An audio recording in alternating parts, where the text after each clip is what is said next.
Le thème de ce soir s'intitule « La grâce de Dieu ». La grâce de Dieu. Pour cela, nous allons prendre le livre de Genèse au chapitre 6, verset 5. Livre de Genèse, chapitre 6, verset 5. Pour ceux qui veulent se lever pour ouvrir la parole du Seigneur, je lis la parole de Dieu. L'Éternel vit que les hommes commettaient beaucoup de mal sur la terre, et que toutes les pensées de leur cœur se portaient constamment et uniquement vers le mal. L'Éternel regretta d'avoir fait l'homme sur la terre, et eut le cœur peiné. L'Éternel dit: j'exterminerai de la surface de la terre l'homme que j'ai créé, depuis l'homme jusqu'au bétail, aux reptiles et aux oiseaux, car je regrette de les avoir faits. Cependant, Noé trouva grâce aux yeux de l'Éternel. Amen. Acclamons la parole de Dieu. Vous pouvez vous asseoir, je vous en prie. Répétez avec moi: Noé trouva grâce aux yeux de l'Éternel. Noé trouva grâce aux yeux de l'Éternel. Et aujourd'hui, toi aussi, tu as trouvé grâce aux yeux de l'Éternel. T'es-tu déjà posé la question, pourquoi toi et pas les autres personnes avec lesquelles tu traînais auparavant? Pourquoi est-ce que toi, Dieu t'a ouvert la compréhension pour comprendre sa parole?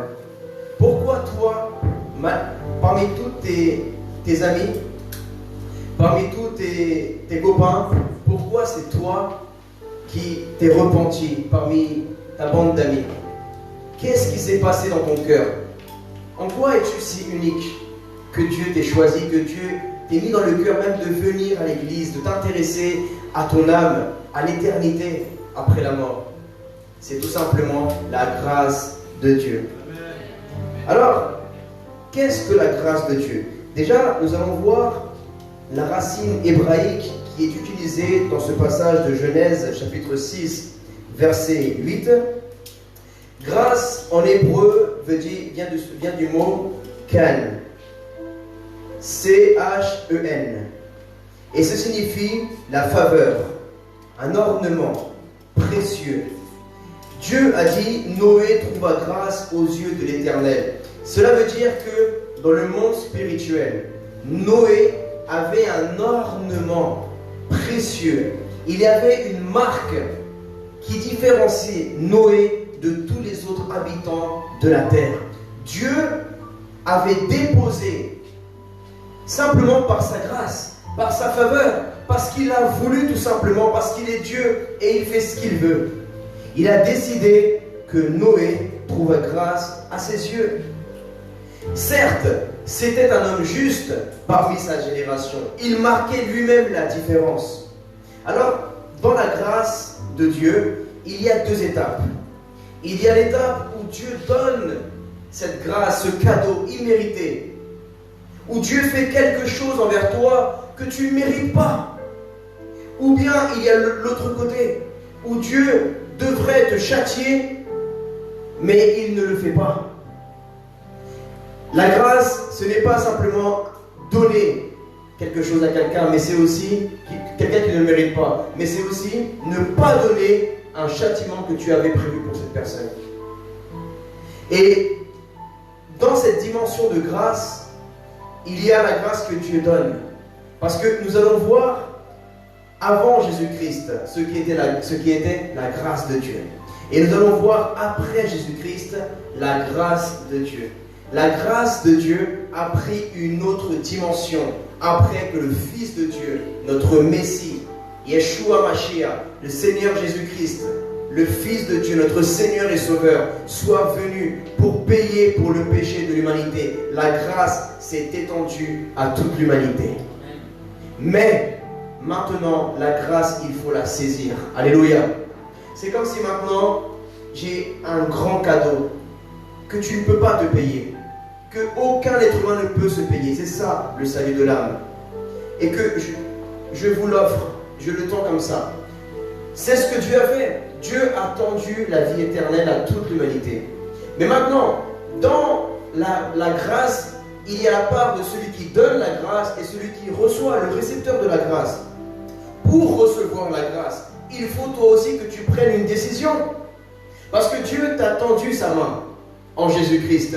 Il est venu lui-même et de la même façon qu'un époux demande son épouse et il s'humilie devant elle. Dieu, en Jésus-Christ, est venu s'humilier pour demander en mariage éternel l'Église. Amen. Alléluia. Et c'est cette alliance spirituelle dans le monde physique. L'alliance entre un époux et l'épouse est visible, mais dans le monde spirituel avec Dieu, l'alliance est invisible à l'œil nu, mais elle est visible dans le monde spirituel, parce que tu portes une marque, une alliance qui est un ornement, qui est la grâce de Dieu. Dieu t'aime. Dis à ton voisin, Dieu t'a aimé et il t'aime encore. Il t'a aimé le premier, alors que tu n'avais rien fait pour lui. Il t'avait déjà aimé. Alors que toi et moi nous commettions des péchés envers lui, certains d'entre nous étions même des persécuteurs de Jésus-Christ, même des chrétiens, et commettions des péchés tellement grands. Mais Dieu lui-même, alors que nous étions pécheurs, il avait déjà pris la décision de venir payer pour les pécheurs comme nous. Alors lorsque Dieu donne son cadeau qui est la grâce, spirituellement, quel est l'acte qu'il faut faire pour recevoir la grâce? Ça s'appelle la repentance. Amen. La repentance est un mot qui vient du grec métanoïa. Et métanoïa veut dire une prise de conscience, un changement d'attitude. Tu prends conscience de ton état devant Dieu. Tu prends conscience que tu ne mérites pas la grâce de Dieu, que tu ne mérites pas ce si grand cadeau qui est la vie éternelle après la mort et encore plus les récompenses que Dieu a pour toi. Tu prends conscience, c'est une prise de conscience. La repentance, c'est l'union de le côté spirituel et le côté action. Ça veut dire que ce n'est pas simplement prendre conscience, mais il faut passer à l'action. Parce que beaucoup d'entre nous, nous pouvons dire, oui, je prends conscience que je suis pécheur, mais tu n'es pas encore passé à l'acte d'abandonner le péché, de te repentir. Donc, ça n'est pas complet. C'est comme si tu as fait un pas, mais tu n'as pas fait le deuxième. Et peut-être dans toutes les églises du monde, il y a cela. Ce n'est pas peut-être, c'est sûr. Pour avoir la nouvelle naissance, il faut avancer les deux pas, pas un seul pas. Il faut la prise de conscience que normalement tous les chrétiens ont lorsqu'ils reconnaissent qu'ils sont pécheurs, qu'ils confessent leurs péchés. Mais maintenant, il y a la deuxième étape qui est le deuxième pas, prendre une décision naturelle, physique, d'abandonner le péché. Alléluia. Et c'est là, quand tu as pris les deux pieds pour marcher avec Dieu, qu'on appelle la nouvelle naissance. Et quand tu es né de nouveau, la Bible dit, enfin Jésus a dit à Nicodème, un homme, un serviteur de Dieu qui était juif, qui connaissait très bien la Torah, qui l'enseignait, mais qui ne savait pas comment entrer dans le ciel. Et il est venu voir Jésus dans la nuit, et il lui a dit, Maître, comment fait-on pour naître de nouveau? Et Jésus lui a dit, si tu ne nais pas de nouveau, tu ne pourras pas entrer dans le royaume des cieux. Pour rentrer dans le royaume des cieux, il ne faut pas simplement dire, oui, je crois en Jésus, je suis pécheur, oui, je confesse mes péchés quand je prie. Non, il faut abandonner, les frères et sœurs, le péché. Et le péché, il est dans la Bible, écrit dans Galates, chapitre 5, verset 19. Nous allons le lire. Galates, chapitre 5, verset 19. Alors oui, le péché d'il y a des milliers d'années est le même d'aujourd'hui, mais sauf qu'il a des nouveaux noms. Il n'y a que le nom qui change. Les démons sont les mêmes. Alors, certains diront, oui, mais il n'y a pas écrit, tu ne fumeras point. Alors, tu joues avec ça parce que tu continues à fumer des cigarettes, parce que tu dis, il n'est pas écrit. Ne sois pas pharisien, mon frère, ma soeur. Ne joue pas avec la crainte de Dieu, avec la sainteté de Dieu. On ne peut pas dire, oui, mais c'est pas écrit. Et même si c'est pas écrit, l'Esprit de Dieu convainc ton cœur. L'Esprit de Dieu convainc ton cœur. La drogue, il n'y a pas écrit, tu ne consommeras pas de joint, tu ne consommeras pas de shit, tu ne fumeras pas la bœuf. Alors s'il n'y a pas écrit ça, toi tu continues à fumer des spliffs. Hein? tu dis non, pasteur, attends, regarde, il n'y a pas écrit. Non. C'est toute chose qui nuit à ton corps, ou à ton cerveau, ou qui te nuit. Sais-tu que quand tu fumes la drogue, bien que ce n'est pas écrit dans la Bible, ça ouvre une porte spirituelle. Parce que tu n'es plus 100% toi-même. Et certains peuvent le rendre à la psychologie. Oui, mais ça touche une partie du cerveau qui est active. Oui, si tu veux. Ça, c'est l'explication scientifique, naturelle. Mais il y a un côté surnaturel. Ceux-ci sont des ponts qui te mènent à un autre pont. L'alcool te mène à la drogue. La drogue te mène à la violence ou à d'autres choses, des immoralités. Peut-être la cigarette te mène à autre chose. Et l'alcool te mène à autre chose. Et il y a des choses qu'on n'aurait jamais fait si on n'aurait pas bu d'alcool. Il y a des meurtres qui n'auraient jamais été faits si la personne n'avait pas fumé la drogue ou n'avait pas bu l'alcool. C'est vrai ou c'est pas vrai? Parce que même des personnes... Moi, j'ai un ami en prison, en ce moment même. Il est en prison, il a tué quelqu'un. Il s'en rappelle pas. Il s'en rappelle pas. Il a commis un meurtre, et quand il a pris conscience, il avait du sang sur les mains. Et puis maintenant, il est en prison. Et il ne se souvient pas de ce qui s'est passé. Il avait pris de l'alcool et de la drogue. Ça ouvre des portes spirituelles. Alors certains peuvent dire, oui, mais la cigarette ne peut pas mener en enfer. Oui, mais que dit la Bible? Celui qui détruit son corps. Si Dieu nous a donné un corps, imagine qu'il y en a qui ont des problèmes dès même la naissance, même par respect à eux. Par respect à eux, par respect à Dieu. Ton créateur, celui qui détruit le corps, la création, est en train de blesser le créateur. Prends soin de ta santé. Il y en a beaucoup ici entre nous, moi-même. Je fumais la cigarette, je fumais la drogue, je consommais l'alcool et beaucoup d'autres choses. Mais par amour à Dieu, par amour à Jésus, j'ai pris la décision. Amen. Peu importe l'addiction, la loi est la même pour tout. Ton amour pour Dieu doit être plus grand que ton addiction. Tu ne peux pas me dire, oui, mais moi, c'est si. Non, moi, il y a 7 milliards d'habitants, tu n'es pas unique. Ça veut dire que ce que tu vis, il y en a des centaines de millions qui l'ont vécu comme toi et qui le vivent comme toi. Ils ont réussi à l'arrêter. Pourquoi tu n'arriverais pas, toi? Amen.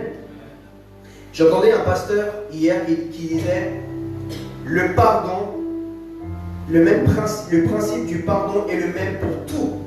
Que ce soit que tu pardonnes quelqu'un qui t'a pris ton stylo, ou quelqu'un qui a tué un membre de ta famille. Oui, le degré de pardon n'est pas la même ampleur. Et plus grand est le pardon, plus grand est ta récompense dans le ciel. Amen. Mais le principe est le même. Le principe pour pardonner quelqu'un qui t'a volé ton téléphone ou quelqu'un qui t'a tué un membre de ta famille, c'est le même. C'est par amour à Dieu. C'est la grâce. Tu diras, oui, mais cette personne ne le mérite pas. Mais toi, tu crois que tu mérites que Dieu t'ait pardonné? La grâce que tu as reçue, donne-la gratuitement. La Bible dit, donnez gratuitement ce que vous avez reçu gratuitement. Amen. Donc, là, nous voyons que la grâce de Dieu n'est pas à l'humanité. À qui appartient la grâce? À Dieu, notre Père, notre Créateur. Cette grâce, elle était sur son trône. Mais il nous l'a accordée par son Fils Jésus-Christ. Et nous l'avons maintenant, les chrétiens et les enfants de Dieu. Et nous maintenant, ce pardon que nous avons reçu, cette grâce que nous avons reçue, gratuitement, lorsque quelqu'un nous blesse, ou lorsque quelqu'un parle de nous, nous calomnie, nous ne voulons pas lui bénir gratuitement, le pardonner gratuitement. Non, nous voulons que la personne vienne s'agenouiller, nous faire un bisou dans les pieds et dire, bon, là je te pardonne parce que tu m'as fait un bisou dans les pieds là. C'est pas comme ça. Fais aux autres ce que tu aimerais qu'on fasse envers toi. Amen. C'est ça la puissance de l'évangile. Ce que les gens appellent le power, la puissance. C'est ça. C'est le pardon. C'est la grâce. C'est donner gratuitement ce que tu as reçu gratuitement. Mais si tu ne donnes pas, ça veut dire que toi tu prétends être digne du pardon de Dieu. Qui est digne ici du pardon de Dieu? Personne. Ne lève même pas la main afin qu'il n'y ait pas un jugement sur ta tête. Qui est digne ici? Qui est digne d'être pardonné? Qui est digne de recevoir la vie éternelle? Alors si tu sais ça, que tu n'es pas digne, pourquoi tu passes ta vie à juger les autres et à critiquer les autres? Comme si toi tu étais parfait. Qui est parfait? Lève la main. Si on était autant des Élysées là qui disaient oui, que du feu lui tombe sur la tête tout de suite, nous tous on serait morts. Toutes les fois qu'on a critiqué, qu'on a parlé, qu'on a fait ci, qu'on a fait ça. Et quand tu es en train de persévérer dans ces choses-là, tu es en train de piétiner la grâce de Dieu. Nous sommes en train de piétiner l'Église de Christ sur la terre. Les chrétiens, des pasteurs, de tous les ministères, des chrétiens du nouveau converti jusqu'au plus haut grade. Ce qui impressionne Dieu, ce n'est pas les miracles, et je crois aux miracles, je vis les miracles tous les jours dans les rues, dans les métros, dans l'église. Je crois dans la délivrance, j'en vis dans les métros, dans les rues, dans l'église. Mais c'est pas ça qui impressionne Dieu. C'est pas les miracles, c'est pas ce qui... Ça impressionne pas Dieu. Les anges, ça les impressionne pas, les miracles. Ils en vivent tous les jours dans les ciels des miracles. Ce qui impressionne Dieu, c'est ta capacité à mourir à toi-même, à ton ego, à ton vieil homme. Ta capacité à renoncer à toi, à accepter cette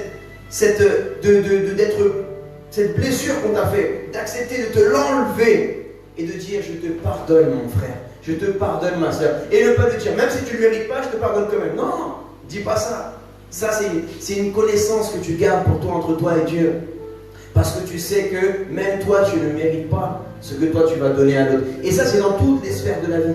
Donc je vous laisse ce passage, Galates chapitre 5 verset 19. Toutes les œuvres de la chair sont manifestées. Ce sont l'impudicité, l'impureté, la dissolution.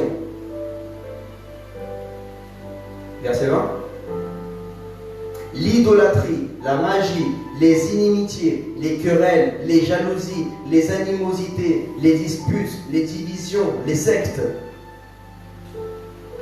l'envie, l'ivrognerie, l'excès de table et les choses semblables. Je vous dis d'avance, comme je l'ai déjà dit, que ceux qui commettent de telles choses n'hériteront point le royaume de Dieu. Amen. Ça, c'est la conséquence. Maintenant, on va aller à 1 Jean, chapitre 1, verset 9. Aujourd'hui, si Dieu nous parle de sa grâce, à nous en tant qu'Église, à toi en tant qu'enfant de Dieu, et à tous ceux qui regardent sur Internet en tant que peuple de Dieu, et peu importe la nation, c'est que Dieu veut que nous valorisions sa grâce. Tu dois valoriser le cadeau que Dieu t'a accordé, parce qu'il t'a choisi. Amen.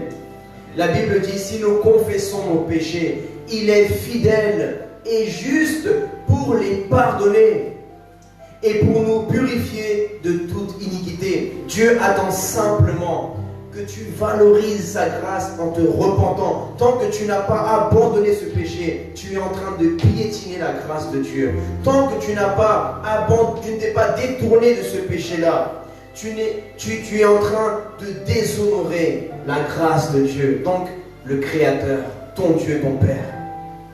Honorer Dieu, c'est valoriser sa grâce, la repentance, demander pardon, confesser son péché, mais aussi agir, manifester, car la foi sans les œuvres, elle est morte. Les œuvres, c'est quoi? C'est le fruit de la repentance. Tu dois porter du fruit de repentance. Je veux vous parler, mes frères et sœurs. La musique du monde, les films du monde où il y a du déversement de sang, les films de peur, ça ouvre des portes spirituelles pour que des esprits viennent dans ta vie. Et après, il y a des esprits qui viennent dans ta vie. Et c'est différent pour chacun, selon les portes que tu as ouvertes. Parce que à cette musique du monde viennent des gros mots.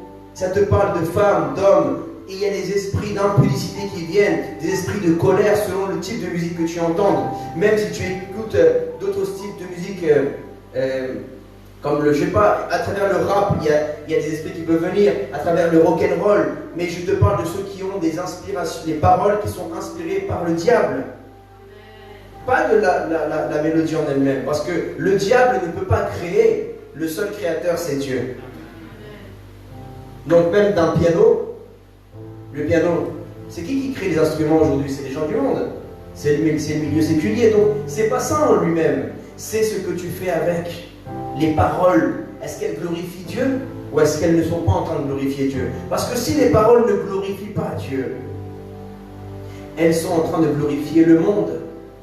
Jésus a dit, celui qui ne ramasse pas avec moi, disperse. Donc c'est ce principe-là, nous l'appliquons à toute autre chose. Quand tu es en train de regarder un film de peur, d'horreur, tu es en train de glorifier. Est-ce que ça donne gloire à Dieu? Toi-même après, tu vas dormir la lumière allumée.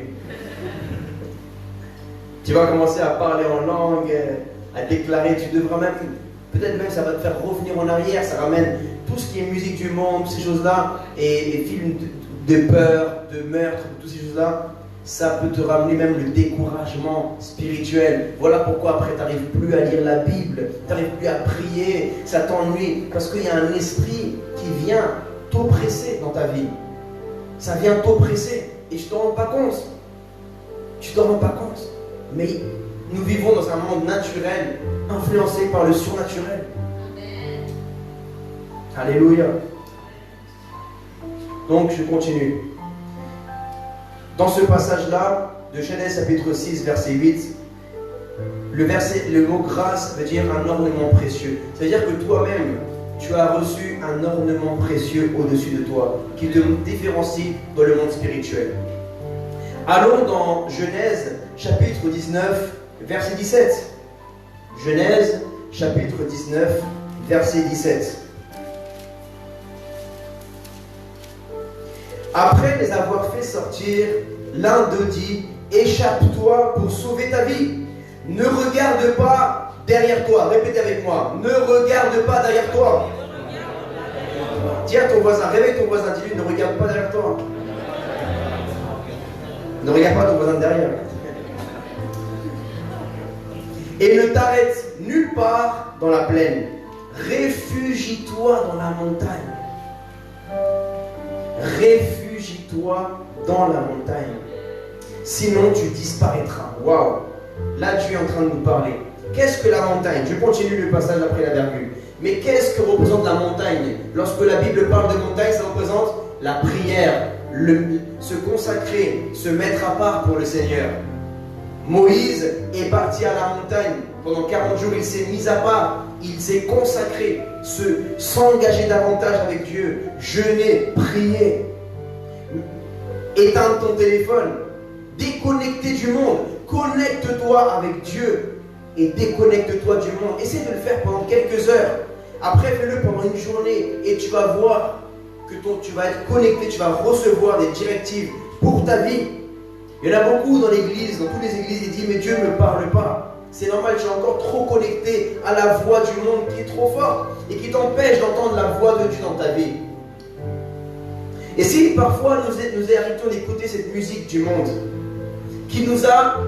Écoutez bien ce que je vais vous dire parce que c'est une révélation spirituelle.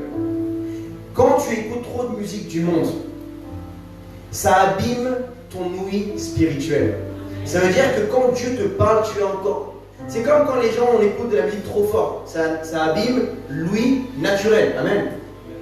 Mais quand tu écoutes trop de saleté spirituelle, même des médisances, des calomnies, le diable est un serpent.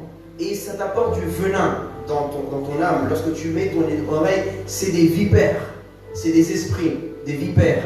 Et ça te détériore ton oreille spirituelle pour entendre la voix de Dieu dans ta vie. Même les yeux, pour voir spirituellement les visions que Dieu a pour toi, les choses que Dieu a pour toi, les décisions que tu dois prendre. Dieu peut te montrer des choses. Mais si tu passes ton temps à regarder des impudicités, des perversions sur Internet ou à la télé, ou à voir des choses, d'avoir des choses qui ne glorifient pas Dieu, ça va abîmer ta vue spirituelle et tu ne sauras pas discerner lorsque viendra le moment. Tu ne sauras pas discerner. Lorsque tu devras prendre des décisions pour ta vie, tu ne sauras pas discerner parce que ta vue est détériorée spirituellement. Alors pour améliorer ta vue, il faut t'éloigner de ces choses-là, abandonner et dire Seigneur, aide-moi. J'abandonne ces choses-là. Il faut que tu commences à le déclarer au nom de Jésus. Amen. Là, nous voyons que dans ce passage que je viens de lire, que je continue à lire, il dit réfugie-toi dans la montagne, sinon tu disparaîtras. Si tu ne fais pas ces choses-là, peu à peu, tu disparaîtras de ton lieu de prière. Là où tu avais rendez-vous avec Dieu quand tu aller à la montagne, quand tu vas aller spirituellement à la prière, à la présence de Dieu dans ta chambre. Si tu es une famille nombreuse, tu t'enfermes dans la salle de bain, dans la cuisine, très tôt le matin ou le soir, quand tout le monde dort. Et tu pries. Il y a un endroit. C'est là ta montagne. C'est ton lieu spirituel. Là où tu mets tes louanges. Purifie tes oreilles spirituelles avec des louanges. Purifie ton regard en regardant des prédications, en regardant la parole de Dieu, en faisant des bonnes actions. Purifie. Et quand tu quittes cet endroit, tu disparais. Tu disparaîtras. Il y a plusieurs dimensions de disparaîtra. Tu peux même disparaître du livre de la vie. Tu disparaîtras. Si tu renonces au cadeau que Dieu a pour toi, Dieu ne va jamais te prendre ton salut. Dieu n'enlève pas le salut à quelqu'un. C'est la personne elle-même, nous-mêmes, par les décisions que nous prenons, qui décidons de rendre ce cadeau. Un exemple, Dieu accorde la grâce à tout le monde. Il accorde, sa grâce, elle est là. Tout celui qui veut la prendre, il la prend à travers la repentance et au nom de Jésus-Christ, la foi en Jésus-Christ. Amen. Par son sacrifice et son sang versé à la croix, nous revêt de sa justice et du pardon de Dieu. Alléluia. Maintenant, si toi, dans ta vie spirituelle, tu tombes dans le péché, ok, tu te repens, elle est encore là ta grâce. Mais si au bout d'un moment, tu décides de quitter la sainteté et de partir dans le monde, de quitter, c'est pas le bâtiment en lui-même, parce que tu peux même ne pas venir un jour, 2 jours, ou même l'église en elle-même, le bâtiment, non. C'est pas ça qui va perdre ton salut, mais c'est que tu quittes la sainteté de Dieu, que tu quittes la communion de Dieu, que tu décides par toi-même ta propre décision personnelle de remettre cela à Dieu, de revenir à ton vomi. De revenir à ton vomi, parce que la Bible dit que Dieu vomira les tièdes. Il était à l'intérieur. Donc quand Jésus dit qu'il va vomir, c'est-à-dire qu'il était à l'intérieur en Jésus-Christ, mais il a vomi. Il n'est plus en Jésus. Et si tu n'es plus en Jésus, tu es loin de Jésus. Tu n'es plus dans le royaume de Dieu, parce que Jésus est le royaume de Dieu.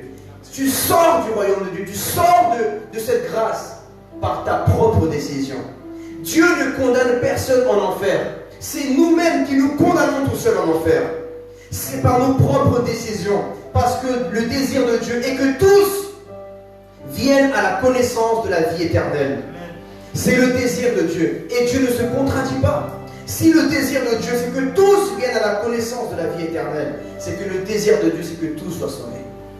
Mais nous-mêmes, l'être humain, par nos propres décisions, nous pouvons disparaître. Disparaître. Disparaître de l'église, on ne te voit plus, tu disparais. Après, tu disparais de la présence de Dieu, tu disparais des groupes d'évangélisation, on ne te voit plus. À cause des péchés accumulés, tu es découragé, tu te sens coupable et tu disparais. Tu perds la connaissance de la grâce de Dieu qui te permettait en Jésus-Christ de venir au pied de Dieu et à chaque fois de te repentir et de renouveler ton alliance. Mon peuple périt par manque de connaissance. Il y a des connaissances que quand tu menais ta vie de sanctification, tu avais cette connaissance. Mais quand tu as péché, tu as perdu cette connaissance. Il y a des visions que tu avais comme Samson. Il avait la vision, mais à cause du péché, il s'est fait crever les yeux. Beaucoup de chrétiens, ils avaient une belle vision pour leur vie. Ils avaient la vision de Dieu pour leur vie. Mais à cause de péché, d'accumulation, on est tombé et on a décidé de rester dans notre péché, dans la boue, sans mais sans accepter ce bel héritage de la grâce de Dieu. Et nous avons perdu la vision. Combien d'anciens prédicateurs ne sont pas dans le monde? D'anciens chrétiens que nous qui évangélisons par la grâce de Dieu. La grâce, encore une fois, c'est une grâce qui nous est accordée. C'est un privilège, un honneur. La grâce est un cadeau que même les anges du ciel voudraient avoir, de pouvoir faire connaître Dieu le Père à l'humanité. Quand nous évangélisons, moi-même, nous croisons des anciens pasteurs, anciens prédicateurs, anciens personnes qui servaient à la louange, qui servaient au multimédia, qui étaient dans les cours bibliques, anciens chrétiens, même fils de pasteurs de chrétiens qui ont abandonné. Certains ont abandonné l'Église, certains ont même carrément abandonné Dieu. Certains ont donné leur vie à l'hindouisme, à l'islam, à Mohamed, à Allah. Et le seul qui sauve s'appelle Jésus-Christ. Alléluia.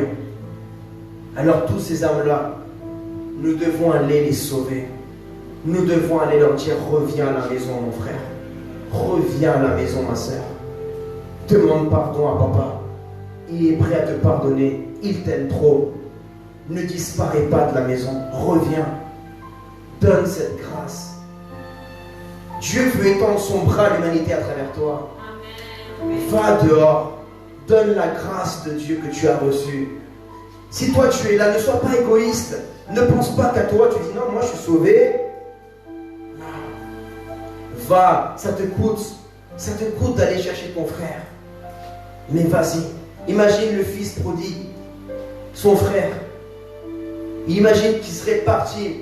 Ça aurait été une autre dimension de révélation et d'amour. Même le père lui-même aurait été waouh. Comme il l'a été Jésus il y a 2000 ans avec cette femme qui a dit par ta foi. Ou ce centurion qui a dit ne bouge pas Jésus, juste dis un mot, dis la parole. Je sais que ma fille sera guérie. Jésus a dit waouh, même dans tout Israël, je n'ai pas vu une foi comme la celle de cet homme. Imagine comment Dieu admirera. La seule chose que Dieu admire, tu sais c'est quoi? La seule chose qu'il peut faire, qui peut impressionner Dieu, c'est la foi. Il n'y a pas autre chose. Parce que même le pardon, c'est par la foi.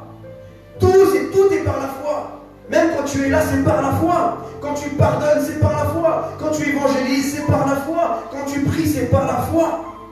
Ce sont que les œuvres, le fruit que porte ta foi. Même la foi est un don. Mais maintenant que tu as reçu ce don, tu dois le travailler. Amen. Les muscles. Est-ce que vous avez mérité d'avoir le corps que vous avez? C'est un don. Notre corps est un cadeau que tu nous as offert. Amen. Alors maintenant, il faut travailler. Je parle d'une façon, d'un exemple naturel pour que vous puissiez voir l'exemple. Le muscle, c'est un don. Nous n'avons rien fait pour avoir ce muscle. Maintenant, le muscle, tu peux le développer. Mais ça dépend de toi. Là, c'est plus Dieu. Il n'a rien à voir là-dedans, Dieu. C'est toi qui dois travailler pour développer ce muscle. Amen. Dieu nous a donné à tous une foi. Selon une mesure différente, selon la volonté de Dieu. Maintenant, la foi que tu as reçue, le niveau d'amour que tu as reçu, le niveau de sanctification, tu dois le développer. Tu dois le travailler. Amen. Parce qu'il y a une différence entre un don et le fruit. Le fruit dépend de toi. Le don ne dépend pas de toi. Alléluia. La grâce, tu l'as reçue. Maintenant, cette grâce, il faut la travailler. Amen. Sinon, nous allons être comme ce serviteur inutile qui a reçu les talents, il a enfoui dans la terre. Les deux autres l'ont fait fructifier. Ils ont donné, ils ont semé pour après récolter. C'est ça ce qu'ils ont fait. Ils ont reçu gratuitement avec ce qu'ils ont reçu. Ils ont investi. Investi, ça veut dire qu'à un moment, tu dois faire confiance, tu dois lâcher. La grâce que tu as reçue, il faut la donner aux autres. Il faut la donner aux autres. Le pardon que tu as reçu, il faut le donner aux autres. L'amour que tu as reçu, il faut le donner aux autres. Pour qu'après, tu puisses recevoir aussi. Alléluia. Alors, là il est écrit, Lot leur dit, oh non Seigneur, moi ton serviteur, j'ai trouvé grâce à tes yeux et tu as montré la grandeur de ta bonté envers moi en me laissant la vie sauve. Point. Il y a des moments dans la vie où nous devons être violents, frères et sœurs.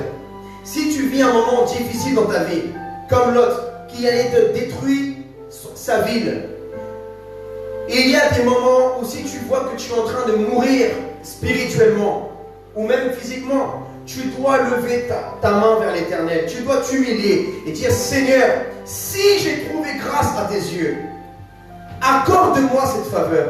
Si j'ai trouvé grâce, puisque Moïse l'a fait, un homme comme toi et moi, nous aussi nous pouvons parler comme ça à notre Père. Mais là, c'est la dimension de père et fils, et père et fille. Amen.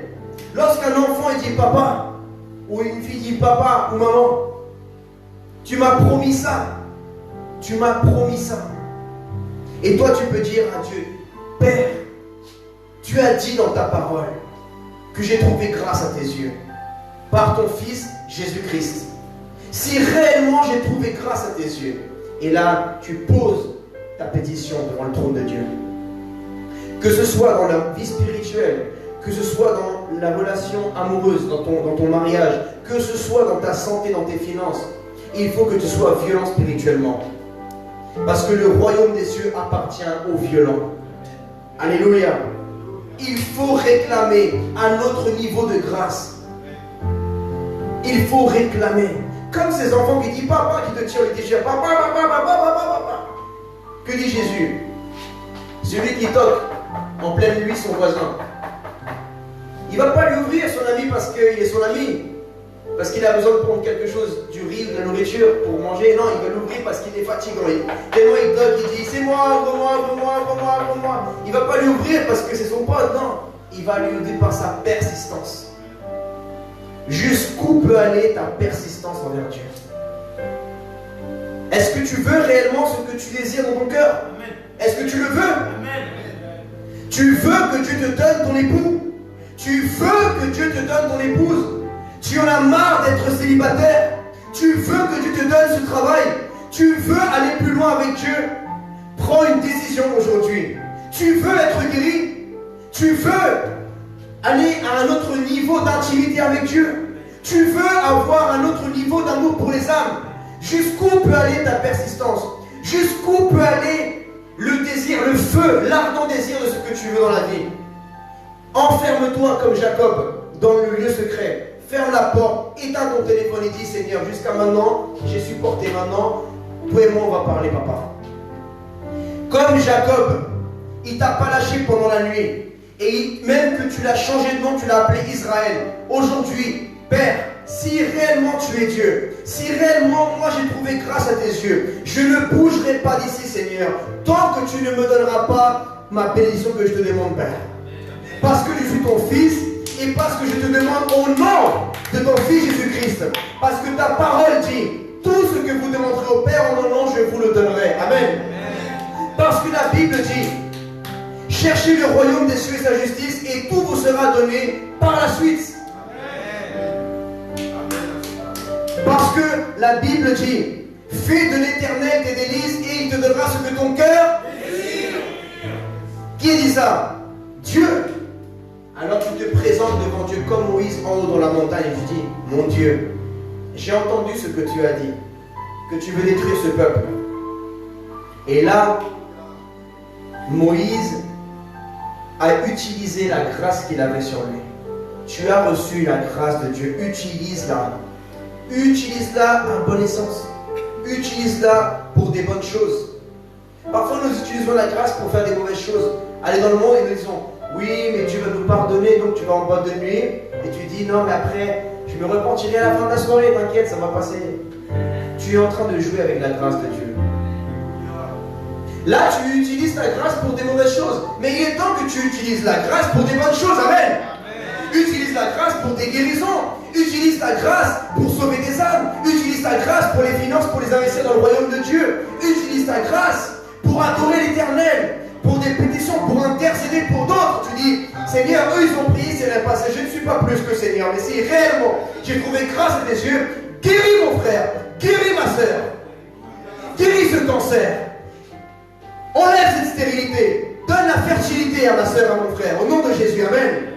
Tu dis, si réellement tu te plantes là, dans ton lieu secret, dans la montagne, et là tu pars pas, tu te bats spirituellement, Dieu va dire, waouh, je n'ai jamais vu une si grande foi à Paris. Je n'ai jamais vu une si grande foi dans toute la France. Même si tu as péché, tu es parti même dans le monde pendant plusieurs années.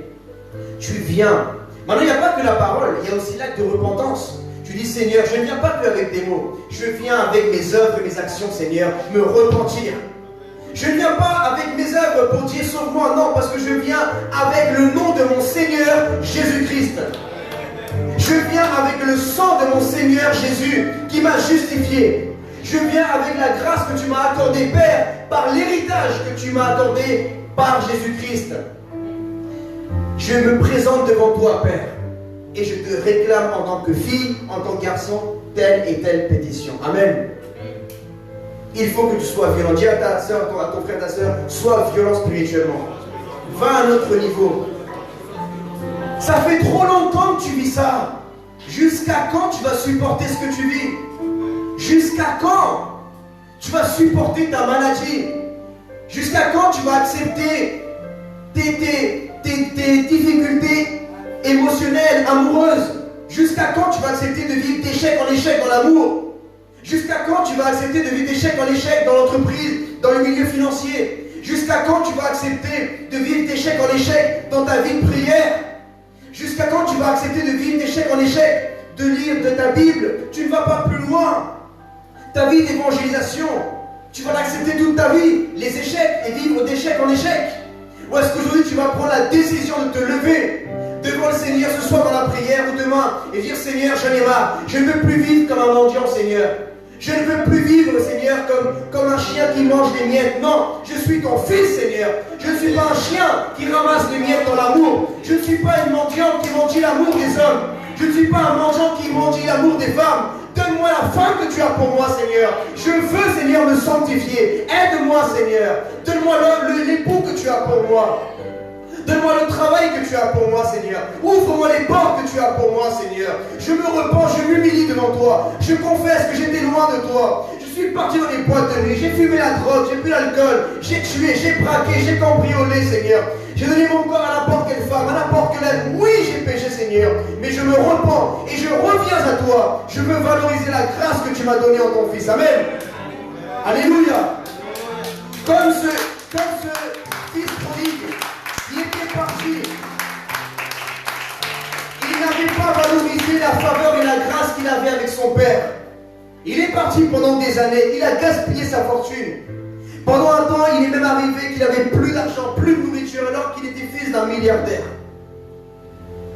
Et pour X raisons, soit par ego, soit par culpabilité, il n'avait pas voulu revenir à la maison du Père, de Papa, de Dieu. Et il a supporté pendant un temps de manger avec les cochons. Il a supporté un moment de dormir dans la boue, il a supporté les mauvaises odeurs, il a supporté la faim, il a supporté la fatigue, il a supporté l'humiliation pendant un temps. Mais un jour il a dit: stop! C'est fini cette vie, je reviens à la maison de mon Père. Amen. Combien ce soir vont dire: stop! J'ai trop vécu loin de Dieu, j'ai trop vécu d'échec en échec dans ma vie personnelle. Il faut qu'aujourd'hui je rentre dans mon ministère. Il faut qu'aujourd'hui je rentre dans mon appel. Il faut qu'aujourd'hui je restaure ma communion, mon intimité avec le Saint-Esprit. Il faut qu'aujourd'hui je commence à étudier la Bible, à me former à l'école biblique. Il faut qu'aujourd'hui je commence à aller sauver les âmes. Prends une décision aujourd'hui. Dis stop au diable. Et dis: on va aller maintenant avec Dieu. Amen. Dis à Dieu maintenant: je suis là, Papa. Je suis là, Papa. Je reviens à toi, à ton intimité. La grâce de Dieu. La grâce de Dieu.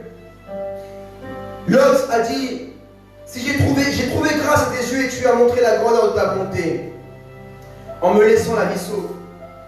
Cependant, je ne peux pas me réfugier sur la montagne avant que le désastre m'atteigne. Avant que le désastre m'atteigne, si bien que je mourrai. Regarde cette ville. Elle est assez proche pour que je m'y réfugie.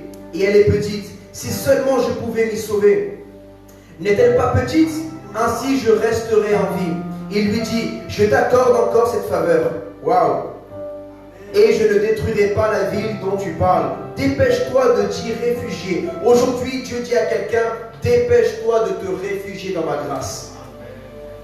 Dépêche-toi de te repentir, te dit le Seigneur. Dépêche-toi. Dépêche-toi de revenir à ma parole. Dépêche-toi de revenir à la mission que je t'avais commandée avant que je ne te l'enlève et je ne la donne à quelqu'un d'autre. Dépêche-toi de valoriser la grâce de Dieu. Dépêche-toi de pardonner. Dieu dit à quelqu'un aujourd'hui: dépêche-toi de pardonner. Dépêche-toi de te repentir. Dépêche-toi d'être humble. Dépêche-toi d'aimer. Dépêche-toi de te consacrer, t'engager. Amen.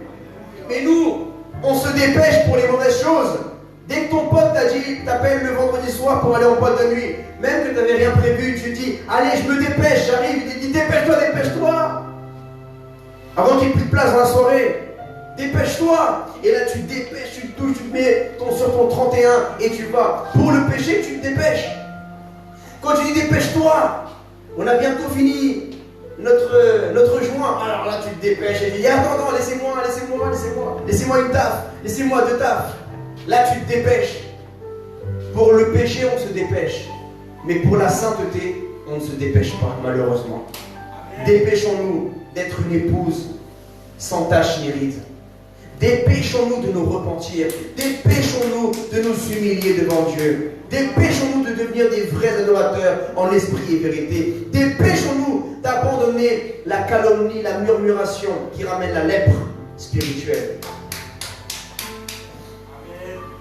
En grec, le mot grâce vient du mot charis. Charis veut dire une reconnaissance, plaire, une action de grâce, une œuvre de bienfaisance. Dans Romains chapitre 5 verset 15. Romains chapitre 5 verset 15, et je termine bientôt. Il est écrit: mais il y a une différence entre le don gratuit et la faute. En effet, si beaucoup sont morts par la faute d'un seul, Adam, la grâce de Dieu et le don de la grâce qui vient d'un seul homme, Jésus-Christ, ont bien plus abondamment été déversés sur beaucoup. Amen. Sur beaucoup. Ça veut dire que la grâce de Dieu en Jésus-Christ a été plus forte et a dominé la condamnation et le péché d'Adam. Le péché est allé sur tout le monde, mais le péché, nous l'avons mérité. La grâce de Dieu, elle est pour tout le monde qui prend la décision de se repentir et de mettre sa foi en Jésus. Et ça, nous ne l'avons pas mérité. Donc, qu'est-ce qui a plus de puissance? La grâce de Dieu ou le péché? La grâce de Dieu. Elle est puissante. Il y a de la puissance dans ton alliance avec Jésus-Christ. Il y a des bienfaits. Il y a un héritage tellement grand que tu n'es pas conscient. Creuse dans la grâce, à travers ton intimité avec Dieu, à travers ta révélation de la connaissance de Dieu. Tu as reçu la grâce d'avoir un niveau de compréhension plus grand que beaucoup de personnes dans ce monde, qui même ont fait des milliers d'années plus d'études que toi, mais ils ont une connaissance humaine. Ils ne savent pas qu'est-ce qu'il y a après la mort. Ils n'ont pas reçu une ouverture d'esprit, de compréhension. Comme il est écrit dans la Bible que Jésus a ouvert la compréhension à ses disciples pour qu'ils comprennent les prophéties messianiques. Alléluia. Donc, ils ont reçu une faveur, une grâce. Dans le verset précédent, j'ai oublié de vous dire que dans le texte de Genèse chapitre 19 verset 17, la grâce est utilisée sous un autre nom hébreu, une racine hébraïque qui est Nasa. N-A-S-A. Et ça veut dire supporter, soulever, lever, élever, pardonner, prendre, accorder une grâce, être chargé et transporté. Écoutez bien la révélation que Dieu veut nous accorder par sa grâce ce soir.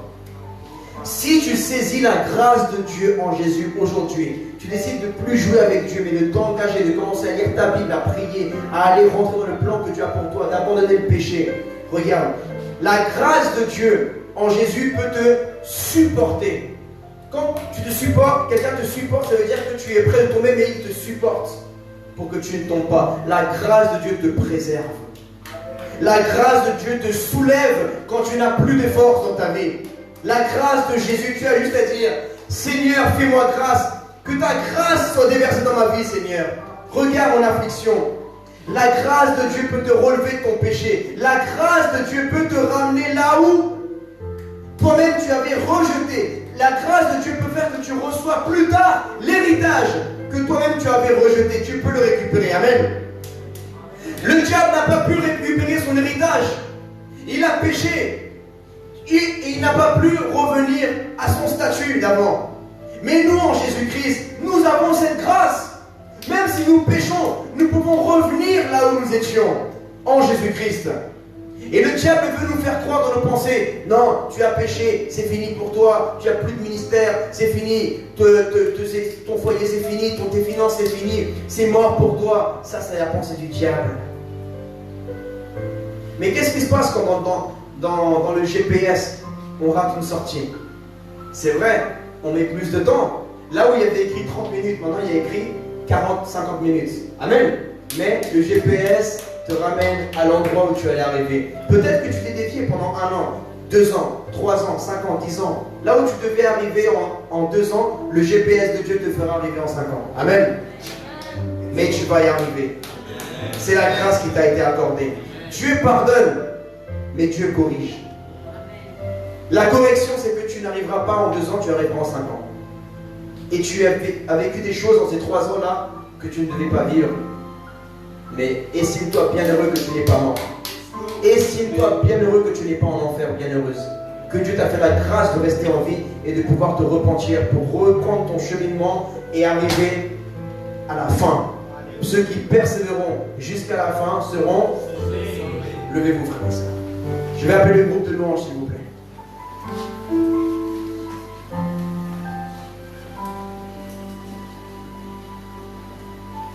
La grâce est gratuite pour l'humanité, mais pour que nous bénéficions du pardon de Dieu immérité, Jésus a dû payer un prix. Ça veut dire que celui qui donne la grâce, ça lui coûte. Celui qui la reçoit, ça ne lui coûte pas. Voilà pourquoi on dit que quand ça ne te coûte pas, tu en fais n'importe quoi. C'est vrai, quand quelque chose ne t'a pas coûté un sacrifice, un prix, tu ne sais pas ce que ça coûte, donc tu en fais n'importe quoi. Mais quand ça t'a coûté à toi, tu dis, hé, attention à ma voiture là, j'ai dû travailler longtemps pour me l'acheter, hein. Doucement, doucement avec la porte. Hein. Quand tu fais rentrer après le mixeur qui claque les portes, tu dis, ah. Elle ne sait pas, elle n'a pas de voiture, elle ne sait pas combien ça coûte, là, je suis encore dans le crédit là. Ça coûte le prix de ton salut. Voilà pourquoi nous les êtres humains on fait n'importe quoi avec notre grâce, avec la grâce, avec le salut. Nous on fait n'importe quoi avec cette grâce. On fait n'importe quoi parce que ça ne nous a pas coûté à nous. Ça a coûté à notre Seigneur Jésus. Mais aujourd'hui, toi, tu détiens la grâce et Dieu te demande de la libérer dans des gens. Ça te coûte de te lever pour aller sortir dehors, te faire humilier, évangéliser, sauver les âmes. Ça te coûte. Mais celui qui reçoit l'évangélisation, celui qui se fait annoncer l'évangile, ça ne lui coûte rien. Voilà pourquoi beaucoup rejettent. Parce qu'ils ne connaissent pas le prix. Quand tu as commis un péché, et Dieu te dit, je veux te pardonner ma fille, je veux te pardonner mon fils pour ce que tu as commis. Et tu dis, oui mais Seigneur, j'ai péché tellement contre toi. Oui, tu es conscient à un certain niveau de la grâce. Mais si réellement tu savais que c'est une révélation très grande, cette connaissance-là.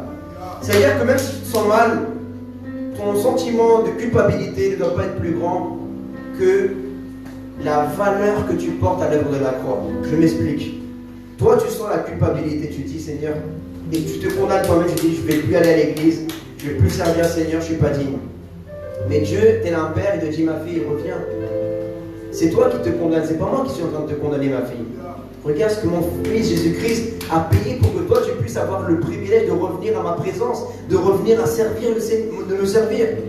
Alors toi, tu préfères rester dans cette décision de culpabilité et de ne pas valoriser ce que Jésus a fait pour toi, alors qu'il l'a fait pour que toi, tu puisses revenir là où tu étais avant.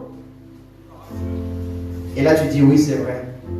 Je n'ai pas envie de le faire par culpabilité, mais je vais revenir parce que Jésus, à la croix, il a voulu que je revienne à tes pieds, Seigneur. Et que je redevienne la personne que j'étais autrefois en toi. Vous savez ce que beaucoup disent dans leur témoignage?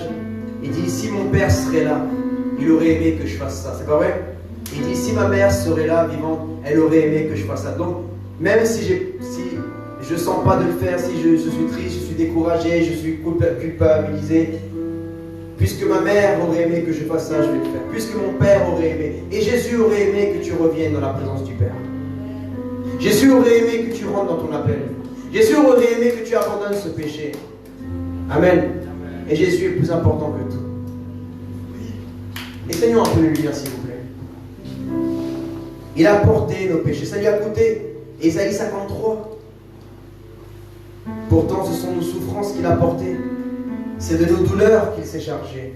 Et nous l'avons considéré comme puni, frappé par Dieu et humilié. Mais lui, il était blessé à cause de nos transgressions, brisé à cause de nos fautes. La punition qui nous donne la paix est tombée sur lui. Waouh! Et c'est par ses blessures que nous sommes guéris. La guérison a eu un prix aussi. Nous étions tous comme des brebis égarées. Chacun suivait sa propre voie. Et l'Éternel a fait retomber sur lui nos fautes à tous. Il a été maltraité, il s'est humilié et n'a pas ouvert la bouche, pareil à un agneau qu'on mène à l'abattoir, à une brebis muette devant ceux qui l'attendent, et il n'a pas ouvert la bouche. Ce soir, je t'invite à fermer tes yeux maintenant et à valoriser la grâce de Dieu, ce si beau cadeau de Dieu. Pendant que mes frères et sœurs nous emmènent dans l'adoration, tu vas commencer à parler avec Dieu avec tes mots. Parle-lui, parle. Valorise ce privilège que tu as de pouvoir parler avec Dieu. Les gens qui sont en enfer, les gens qui sont loin de Dieu, ne peuvent pas parler à Dieu comme toi tu peux le faire en Jésus.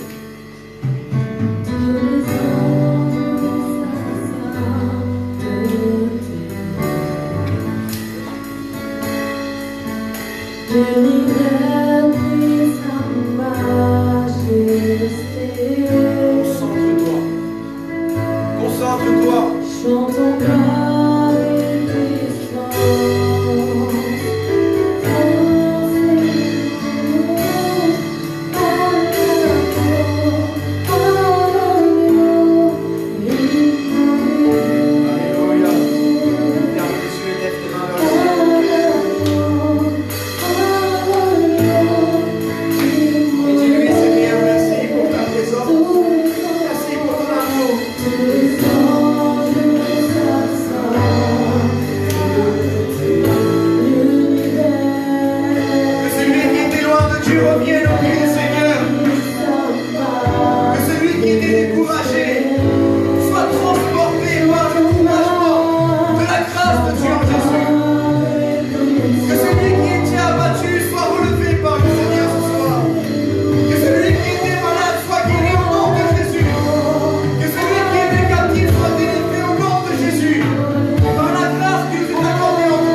regarde-moi.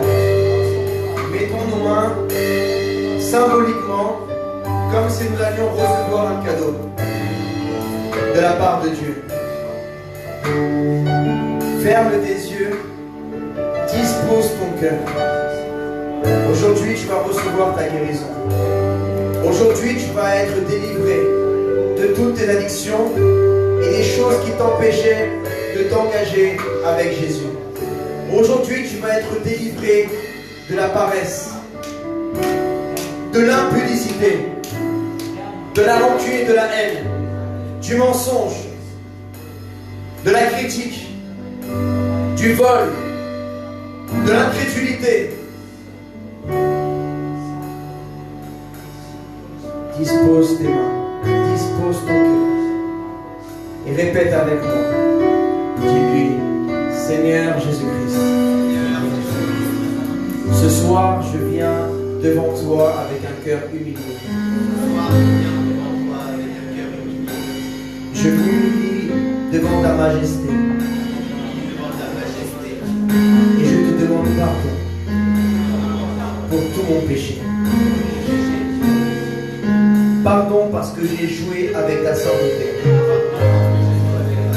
Je me suis moqué de toi avec mes actes. Je t'ai endurci mon cœur pendant que toi tu frappais à la porte de mon cœur. Je résistais. Je ne voulais pas t'ouvrir. Je ne voulais pas abandonner ce péché. Je ne voulais pas laisser cette personne qui nuisait à ma vie. Mon amour pour toi n'était pas plus grand que l'amour que je portais à cette personne ou à cette chose. Mais aujourd'hui, Seigneur Jésus, je suis conscient du privilège que j'ai en toi. Je suis conscient du merveilleux cadeau que tu m'as accordé. Ton Saint-Esprit. Je suis conscient de la grâce et de la faveur que tu m'as accordée. Aujourd'hui, je prends conscience du privilège que j'ai en toi, Jésus. De pouvoir avoir accès à la vie éternelle. Au pardon de mes péchés. À ta grâce merveilleuse. Je prends la décision de me repentir sincèrement. D'abandonner mon péché. Aide-moi Jésus. Aide-moi Jésus. Tu es mon Seigneur. Je te donne ma vie. Mon corps, mon âme et mon esprit sont à toi. Sanctifie-moi. Purifie-moi. Donne-moi ta pensée dans mes pensées. Donne-moi ta parole.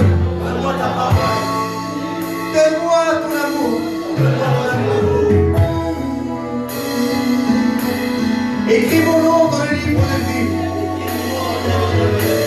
Ne l'efface jamais. Sonde mon cœur. Examine les profondeurs de mon cœur. Montre-moi ce qu'il y a dans ma vie qui n'est pas à ta gloire. Afin que je me repente. Et je te le remette, Seigneur. Je t'aime, Jésus. Tu es l'amour de ma vie. Ouvre-moi la compréhension pour comprendre tes mystères. Pour comprendre ta parole. Fais-moi prendre plaisir à t'adorer, à te louer pendant des heures et à te valoriser.